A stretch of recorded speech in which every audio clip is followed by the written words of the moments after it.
اچھا سب سے مزے کی بات یہ ہے کہ جو ایک بہت انٹرنیشنل ٹوائے میکنگ کمپنی ہے اس نے ملکہ کی ہم شکل باربی ڈال اس دن متعارف کروائی ہے اور اس کے سر پہ وہی تاج رکھا ہے جو ملکہ نے اپنی شادی کے دن پہنا. ارے واہ واہ واہ میرے شکل دی باربی ڈال بنائی نے آنجے نے ماں جی تاڑی 96 سال گرہ دے توانو گفٹ پیچ کیتا ہے خراج تحسین.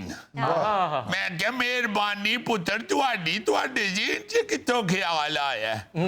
آنجا ماں جی جدوں دا گانا مارکیٹ وچ آیا نا بیبی ڈال میں سونے دی ادوں دا میرے ذہن چ سی کہ ڈال تے ہونی چاہیے دی ساڈی اماں ہوراں دی بڑی بکین ہے ہتھوں ہاتھ لوکاں نے خریدی ہے لوگ کی محبت ہی بڑی کار دے ہر بندے نے خرید کے کار اپنے رکھ لئی ہے.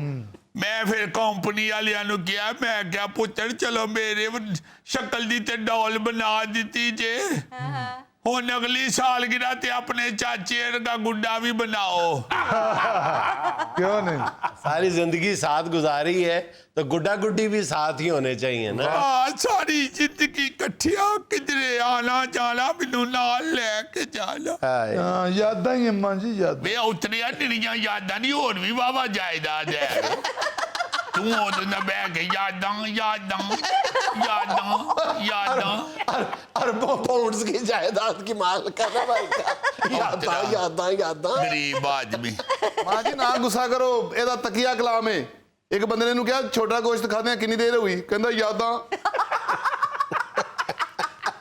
اس سے یہ بھی پوچھا تھا کہ آخری بار عقل کی بات کیے ہوئے کتنا عرصہ ہو گیا تب بھی کہا تھا یاداں.